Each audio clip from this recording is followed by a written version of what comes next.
नमस्कार मित्रों, मैं डॉक्टर रमेश चंद्र तिवारी आज आप लोगों के बीच में अपना एक नया वीडियो लेके आया हूँ माइटोकॉन्ड्रिया। और जैसा कि आप सब लोग जानते हैं, बड़ा ही इंपॉर्टेंट टॉपिक है ये। हर तरह की परीक्षाओं में, एकेडमिक से लेकर कंपटीशन के सभी परीक्षाओं में पूछा जाता है। तो आइए शुरू करते हैं इसके बारे में। माइटोकॉन्ड्रिया का जो डिस्कवरी है वो अल्टमान ने 1890 ईस्वी में किया था और उन्होंने इसका नाम बायोप्लास्ट रखा था। इन्होंने इसका नाम बायोप्लास्ट कहा। जो टर्म माइटोकॉन्ड्रिया है इसको शिवेंडा ने 1898 में दिया था। तो यहाँ पर ध्यान देने वाली बात है कि डिस्कवरी अगर पूछता है तो अल्टमान बोलेंगे, 1890 ईस्वी याद रखेंगे। और अगर टर्म माइटोकॉन्ड्रिया डायरेक्ट पूछता है तो वेंडा पूछेंगे। यहाँ कंफ्यूजन होता है अक्सर करके, इसलिए इसको आप ध्यान जरूर रखिएगा। इसका मेन काम जो है, माइटोकॉन्ड्रिया को एनर्जी प्रोडक्शन है और इसीलिए माइटोकॉन्ड्रिया को power house of the cell बोला जाता है। यहाँ पर हमने माइटोकॉन्ड्रिया के फिगर दिया है, देख लें, क्लियर हो जाएंगी चीज़ें। ये डबल मेम्ब्रेन स्ट्रक्चर होता है। ये माइटोकॉन्ड्रिया का डीएनए जो है डबल स्ट्रैंडेड सर्कुलर डीएनए होता है। ये देखिए दिखाया गया है, ये डबल स्ट्रैंडेड सर्कुलर डीएनए। यहाँ पर मैट्रिक्स दिया हुआ है। राइबोसोम इसका 70 यस होता है। एक बार जान लीजिएगा, 70 यस राइबोसोम माइटोकॉन्ड्रिया के अंदर पाया जाता है, जबकि सामान्यतः यूकैरियोटिक सेल में 80 यस राइबोसोम होता है, लेकिन माइटोकॉन्ड्रिया और प्लास्टिड में 70 यस राइबोसोम होता है। इसको जानते रहिएगा। एक बात है, यहाँ पे एटीपी का सिंथेसिस होता है। एटीपी को करेंसी ऑफ द सेल कहते हैं।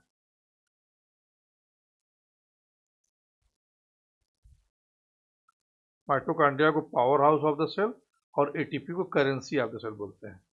इंटर मेम्ब्रेन स्पेस होता है जिसमें इंट्रा क्रिस्टल स्पेस और पेरिफेरल स्पेस है। आउटर मेम्ब्रेन में पोरिन प्रोटीन पाया जाता है, ये भी बहुत बार पूछता है। पोरिन प्रोटीन कहाँ पाया जाता है, तो आउटर मेम्ब्रेन में। लैमिनियर इनर मेम्ब्रेन देख के बारे में देखिए, यहाँ बताया गया है। एक क्रिस्टी है इसका, ये मैट्रिक्स है, एक क्रिस्टल मेम्ब्रेन है। तो इस तरह से आपके सामने एक डबल स्ट्रैंडेड सर्कुलर डीएनए है। डबल स्ट्रैंडेड सर्कुलर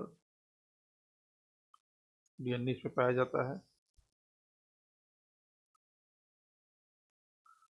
ये जो इसका लोकेशन हो, ऑल यूकैरियोटिक सेल में पाया जाता है, प्लांट और एनिमल में। नंबर वेरीज करता है एनर्जी की नीड पे। कहाँ पे ज़्यादा एनर्जी की ज़रूरत होगी वहाँ ज़्यादा माइटोकॉन्ड्रिया रहेगा। जहाँ कम, जैसे मसल सेल में ज़्यादा ज़रूरत होती है इसलिए वहाँ ज़्यादा माइटोकॉन्ड्रिया है। और अगर स्किन की बात की जाए तो वहाँ एनर्जी की जरूरत कम पड़ती है, इसलिए वहाँ पर माइटोकॉन्ड्रिया की संख्या कम होगी। और यहीं पर एक बात आपको बता दें, खाली स्पेस भी है, कि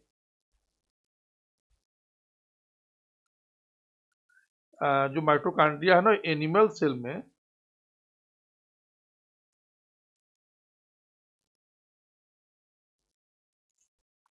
एनिमल सेल में लार्जेस्ट ऑर्गेनली है।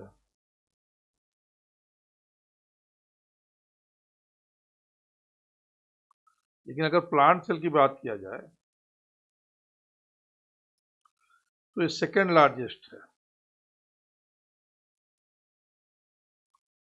क्योंकि फर्स्ट लार्जेस्ट जो प्लांट सेल में होता है वो प्लास्टिड होता है। इसको जानते रहेगा कि एनिमल सेल के केस में लार्जेस्ट ऑर्गेनली है और प्लांट सेल में सेकेंड लार्जेस्ट ऑर्गन होता है। फर्स्ट जो लार्जेस्ट ऑर्गेनली है वो प्लास्टिड है। माइटोकॉन्ड्रिया एक डबल मेम्ब्रेन स्ट्रक्चर है, देखा आपने फिगर में देखा है। Outer membrane smooth permeable to ion और स्मॉल मॉलिक्यूल्स। इनर मेम्ब्रेन जो होता है हाईली फोल्डेड होता है। इसको एक क्रिस्टी, ये बड़ा इंपॉर्टेंट है। और अगर यहाँ पे एक चीज ध्यान रखिएगा कि जो इसमें क्रिस्टी होता है, अगर इंडोप्लाज्मिक रेटिकुलम में इसी से मिलता जुलता टर्म है सिस्टर्ना या सिस्टर्नी।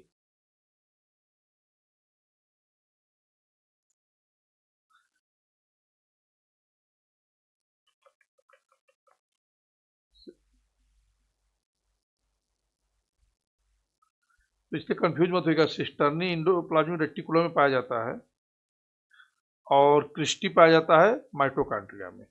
इसलिए मैंने यहाँ पर जिक्र कर दिया कि आपके दिमाग का कंफ्यूजन दूर है। यहाँ क्रिस्टी है और इंडोप्लाज्मिक रेटिकुलम में सिस्टर्नी है। Cristae increase the surface area for energy reaction. Cristae का जो काम हो, एरिया को इंक्रीज करता है, सरफेस एरिया को एनर्जी रिएक्शन के लिए। मैट्रिक्स में inner fluid field space contain enzyme DNA ribosome enzyme होता है, डीएनए होता है, राइबोसोम होता है और सर्कुलर माइटोकॉन्ड्रियल जीनोम होता है, जैसा मैंने अभी बताया। सर्कुलर माइटोकॉन्ड्रियल जीनोम होता है। शेप है, साइज देखा जाए तो रॉड शेप्ड और ओवल होता है। 0.1 से 0.5 से 1 माइक्रोमीटर इन डायमीटर होता है। Content its own DNA can make some of its own protein, मतलब इसके अंदर अपना खुद का डीएनए होता है, ओन डीएनए, और ये अपने सब प्रोटीन का खुद प्रोडक्शन करता है।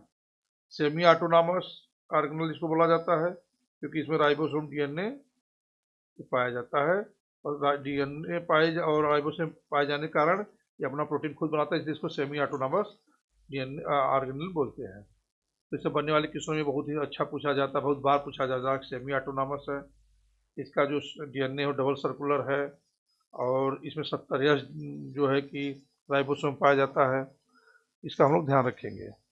फंक्शन क्या है?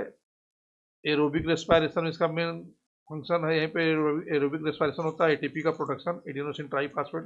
वैसे बताया कि मैंने एटीपी क्या है, energy currency, cell energy currency. देखिए यहाँ दिया गया, मैंने बताया था, यहाँ भी है। आल्सो इन्वॉल्व कैल्शियम का स्टोरेज भी यहाँ होता है। एपोप्टोसिस प्रोग्राम सेल डेथ, ये बड़ा ही अच्छा टर्म है, बार बार पूछा जाता है एपोप्टोसिस बारे में कि प्रोग्राम सेल डेथ को एपोप्टोसिस बोलते हैं। वो भी यहाँ होता है माइटोकॉन्ड्रिया के अंदर। Metabolism of amino acid and fatty acid, amino acid और फैटी एसिड का मेटाबॉलिज्म होता है। रेस्पायरेशन रिएक्शन क्या क्या है? ये ग्लूकोज है का ऑक्सीजन से मिलकर कार्बन डाइऑक्साइड, वाटर और एटीपी बनाता है। यूनिक फीचर क्या है कि ऑल यूकैरियोटिक सेल में पाया जाता है एक्सेप्ट मेच्योर आरबीसी। बहुत बार पूछा गया है कि माइटोकॉन्ड्रिया हमारे शरीर में कहाँ नहीं पाया जाता है, तो मेच्योर आरबीसी नहीं पाया जाता है। नंबर वेरीज करता है, जैसे मैं बताया था कि मसल सेल में जिससे ज़्यादा है स्किन की तुलना में, क्योंकि यहाँ जहाँ एनर्जी का जरूरत ज़्यादा होता है वहाँ पे ज़्यादा माइटोकॉन्ड्रिया रहेगा, जहाँ पर एनर्जी का जरूरत कम वहाँ कम माइटोकॉन्ड्रिया रहेगा। इनहेरिटेड मैटरनल इनहेरिटेंस पाया जाता है कि ये किसी भी सेल में अपनी माँ से ज़्यादा आता है, इसलिए इसको मैटरनल इनहेरिटेंस बोला जाता है। इसका एविडेंस क्या है? Endosymbiotic theory once free living bacteria. मतलब इसको हम सीधे सीधे आपको बात बता दें इसके बारे में, एंडोसिम्बायोटिक थियरी। जैसे इसके अंदर माइटोकॉन्ड्रिया है ना, इसी तरह बैक्टीरिया के अंदर भी माइटोकॉन्ड्रिया होता है। तो देखा जाए तो हर सेल के अंदर माइटोकॉन्ड्रिया है। तो बैक्टीरिया जो कि यूनिसेलुलर प्रोकैरियोट है, तो ये माना जाता है कि यूकैरियोट की उत्पत्ति प्रोकैरियोट से हुई थी, है ना। उसी को इंडोसिम्बायोटिक थ्योरी दिया गया कि जैसे उसके अंदर सारे सेल ऑर्गेनेल ही हैं, उसी तरह इसके अंदर ये बैक्टीरिया के सभी सेल के अंदर है, जैसे कि बैक्टीरिया के अंदर, यानी एक बैक्टीरिया एक सेल के बराबर है, कुछ इस तरह से कहने का तात्पर्य इसका है। तो मित्रों, इस तरह से हमारा ये वीडियो समाप्त हुआ। अगर आपको मेरे वीडियो पसंद आ रहे हैं तो मेरे चैनल को सब्सक्राइब करें, लाइक करें तथा शेयर करें। बहुत जल्द ही हम अपना नया वीडियो लेकर आ रहे हैं। धन्यवाद।